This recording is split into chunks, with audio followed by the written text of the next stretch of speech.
ዶናልድ ትራምፕ ሌላ ተጨማሪ ግድያ ሙከራ ተደርጎባቸዋል። እዚህ ጋር ከጀርባ በምታዩት መልኩ አምልጦ የገባው ለመግደል የሞከረው ሰውዬ እንግዲህ ምንም እንኳን ባይሳካለትም የዶናልድ ትራምፕን አጃቢዎች የሆኑት ሲክሬት ሰርቪስ መካከል አንድ ሰው አቁስሏል። ዶናልድ ትራምፕ እዚህ ጋር የምታዩቸው ናቸው።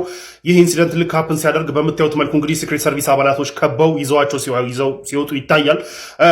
ይህ እንግዲህ ሲክሬት ሰርቪስ ማለት ትልልቅ የአሜሪካ ፕሬዚዳንቶቹ ምክትል ፕሬዚዳንቶችን የሚጠብቀው የልክ እንደ ሪፐብሊካን ጋርድ አይነት ቡድን ነው። እዚህ ጋርም ትራምፕ እዚህ ጋር ያሉት ትራምፕ ናቸው።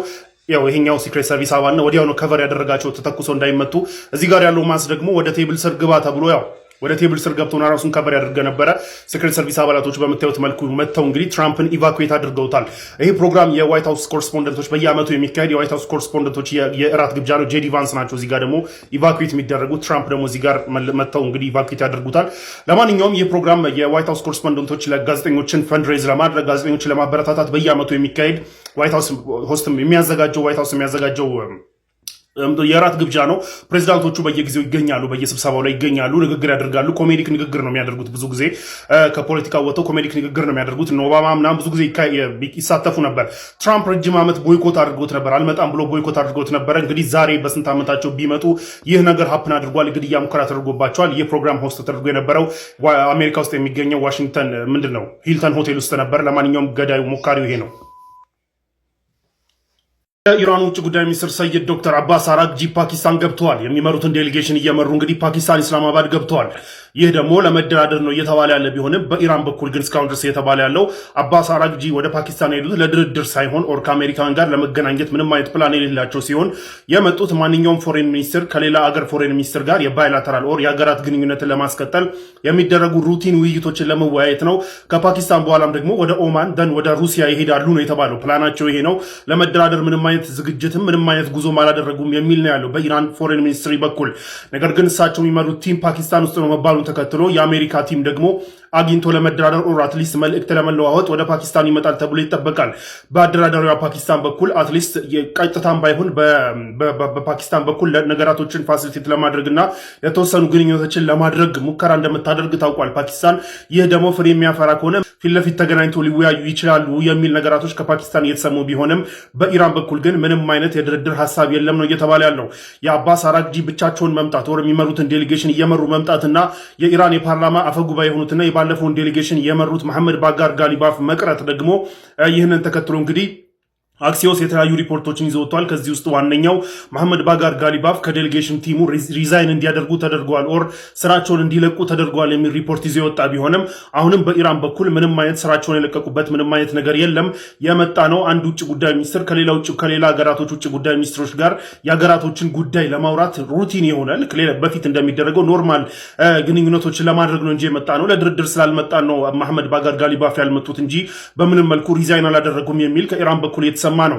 ለማንኛውም ክሊር የሆነ ነገር የለም። አባስ አራግጂ እንግዲህ ወደ ፓኪስታን መጥተው ከዛ በኋላ ለፓኪስታን ግን የኢራንን ዲማንዶች ኦር ለድርድሩ የኢራንን ዲማንዶችና እንዲሁም መልሶች እንደሚያስረክብ ታውቋል። ያንን አስረክበው እንግዲህ ከፓኪስታን ጋር ስለ ፓኪስታንና ኢራን ግንኙነቶች ካወሩ በኋላ ወደ ኦማን ከዛ ወደ ሩሲያ ለመሄድ ነው ፕላናቸው ነው የተባለው። ነገር ግን እቺን አጋጣሚ ለመጠቀም በሚመስል መልኩ እንግዲህ የአሜሪካ ተደራዳሪ ቡድን የስቲቭ ዊትኮቭ እና ጄሬድ ኩሽነር እንደሚመጡ ታውቋል። የመሐመድ ባጋር ጋሊባፍን አለመምጣት ተከትሎ ጄዲ ቫንስ ወደ ፓኪስታን ይመጣሉ ተብሎ አይጠበቅም። ነገር ግን ስታንድ ባይ ላይ ናቸው። ኤኒታይም ሊመጡ ይችላሉ። ነገራቶች ወሬዎቹ ፍሬ የሚያፈሩ ከሆነ ኤኒታይም መጥተው ሊቀላቀሉ ይችላል ተብሎ ይጠበቃል። ለማንኛውም እስካሁን ድረስ ክሊር የሆነ ነገር የለም። ያወራሉ ወይ ይደራደራሉ ወይስ ምንድን ነው የሚለው እስካሁን ክሊር የሆነ ነገር የለም። ሶ አይ ገስ ዊል ሲ ፋይት አያችሁ አይደለ? የጆኒ ጁጂትሱ እና የንቃተ ህሊና ፋይት አያችሁ አይደለ? ቀን ላይ በሰራሁት ቪዲዮ ላይ ንቃተ ህሊና he will only have 10 to 15 seconds ከ10 እስከ 15 ሰከንድ ነው ያለው። በዛ ውስጥ ስትራይክ አድርጎ ጆኒን ካልዘረረ በስተቀር በተአምር አያሸንፍም። ጆኒ ወደ መሬት ቴክ ዳውን ያደርገዋል። ከዛ በኋላ አይነሳም። he will never come back ብዬ ቪዲዮ ሰርቼ ነበር ቀን ላይ አይደለ? ከዛ ኮሜንት ላይ የገባችሁ በጣም ብዙ ሰዎች ስለ ማርሻል አርት አታውቅም ዜና እንትን ምናምን ስትሉኝ ነበረ። guess what it happened exactly like I said exactly እኔ እንዳልኩት ነው happen ያደረገው። እንደውም ወልይነት አለብኝ እንዴ እናንተ? እንዴት ነው እንደዚህ ከነሰከንዱ ምናምን እንትን ያደረኩት? ኤኒዌይ ግን ልክ እንዳልኳችሁ ቀን ላይ እንዳልኳችሁ like within 10 seconds ጆኒ ጁጂትሱ ቴክ ዳውን አድርጎት ያው ሰብሚት አድርጎታል። ይሄን ደግሞ ማንም በተለይ የማርሻል አርት ጥበብ ምናምን ውስጥ ልትሆኑ አይገባም። ይሄን አንደርስታንድ ለማድረግ የኤምኤምኤ ፋይቶች ምናምን ነገር ላይ ላይክ በደንብ ያያችሁ ሰዎች ምናምን ይሄን አንደርስታንድ ታደርጋላችሁ። ከኪክ ቦክሲንግ ባክግራውንድ የሚመጣ ሰው የኤምኤምኤ ወርልድ ላይ ገብቶ በተአምር ሰርቫይቭ እንደማያደርግ ግልጽ ነው። ኤምኤምኤ ሌላ ጉዳይ ነው። ሶ ሚክስድ ማርሻል አርት ውስጥ ይህንን የሚክስድ ማርሻል አርት ፋይቶች በተደጋጋሚ ያየ ሰው ይህንን ቀን ያልኩት ነገር ኢዝሊ የሚገባው ነው። ነገር ግን ያው ዝም ብላችሁ በስሜትና በቲፎዞ ምንም እንደዛ አይደለም አታውቅም ስትሉኝ የነበራችሁ ሰዎች ያው I'm sad to tell you that ግን it happened exactly like I said exactly እንዳልኳችሁ ነው happen ያደረገው። ለማንኛውም ንቃተ ህሊና በጣም ጀግና ሰው ነው። ያለ እንትኑ like MMA በጣም ሲሪየስ የሆነ ስፖርት ነው። በጣም ሁሉንም ማርሻል አርቶች ኮምባይን ያደረገ ስሙ ራሱ ሚክስድ ማርሻል አርት ነውና መሬት ላይ መቀጣቀጥ ብዙ ነገራቶች ያሉት ነውና ይህንን ላይክ ደፍሮ በዚህ ወርልድ በኤምኤምኤ ወርልድ ላይክ በጆኒ ጁጂትሱ ዓለም ውስጥ ለፋይት ለማድረግ መምጣቱ በጣም ጸዴ ነገር ነው።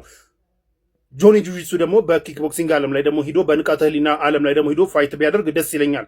ያንን ደግሞ ብናየው ደስ ይለኛል። ነገር ግን ንቃተ ህሊና በጣም ጀግና ነው። በዚህ ወርልድ ላይ መጥቶ በኤምኤምኤ ወርልድ ላይ መጥቶ ፋይት ማድረጉ በጣም ጀግና ነው። ለማንኛውም ደ ሪዛልት ማንም ይሄ የኤምኤምኤን ሲከታተል ለኖረ ሰው ኢወዝ በጣም ኖርማል ኤክስፔክት የሚደረግ ሪዛልት ነው። ጆኒ ጁጂትሱ ልክ ቀን ላይ እንዳልኳችሁ ዊዝን 10 to 15 seconds ቴክ ዳውን አድርጎት ሰብሚት አድርጎታል ማለት ነው።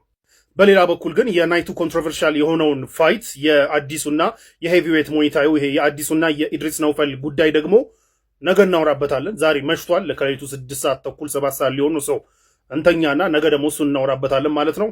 ማሰላም የትላንትናውን ፋይት ያያችሁ አይታችኋል። እንግዲህ በጸዴ ፋይቶች ነበሩ። አንድ ፋይት ግን በጣም ኮንትሮቨርሻል ሆኗል። እሱም የሄቪዌት ሞይታዩ የአዲሱና የኢድሪስ ፋይት ኮንትሮቨርሻል ሆኗል። ውጤትም ሲነገር በጣም ብዙ ድምጾች የተሰሙ ነበረ። ናው ሌሎቹ ፋይቶች በደንብ ዲሳይሲቭ አሸናፊዎቹ ዲሳይሲቭሊ ያሸነፉት ጆኒ እና ዲሳይሲቭሊ ያሸነፉት። ይህ ግን ኮንትሮቨርሻል ሆኗል which is good። አጨቃጫቂ መሆኑ ጉድ ነው፣ ጥሩ ነው። ምክንያቱም we will see a rematch ማለት ነው። ሪማች የምናይበት እድል አለ ማለት ነው። ናው ፈርስት ራውንድ ላይ ማንም የሚያውቀው አዲሱ በደንብ ዶሚኔት አድርጓል። በደንብ ዶሚኔት አድርጎ ተጫውቷል። ሰርድ ራውንድ ላይ ደግሞ ኢድሪስ ገልብጦ እንግዲህ ዶሚኔት አድርጓል። በደንብ ዶሚኔት አድርጓል። ኮንትሮቨርሻል መሆን አለባት የምለው ሰከንድ ራውንድ ነች። ናው ሰከንድ ራውንድ ላይ አዲሱ ፈርስት ራውንድ ላይ ከነበረው የበላይነት እየደከመና እንትን ሉዝ እያደረገ መጥቶ እየተዳከመ ያለበትና ኢድሪስ ደግሞ ፈርስት ራውንድ ላይ ከተወሰደበት የበላይነት መልሶ እያገገመና ቴክኦቨር እያደረገ የነበረበት ፌዝ ነች እቺ ሰከንድ ራውንድ። ናው ሰከንድ ራውንዷ ላይ ማን ነው በደንብ እንትን ያደርገው የሚለው ነው ኮንትሮቨርሻል የሚሆነው። ማንም የሚያውቀው ግን አዲሱ ፈርስት ራውንድ የአዲሱ ነበር፣ ሰርድ ራውንድ ደግሞ የኢድሪስ ነበር፣ ያለ ምንም ጭቅጭቅ ማለት ነው። ሰከንድ ራውንዷ ኮንትሮቨርሻል እንደሆነች ኢትስ ኦብቪየስ።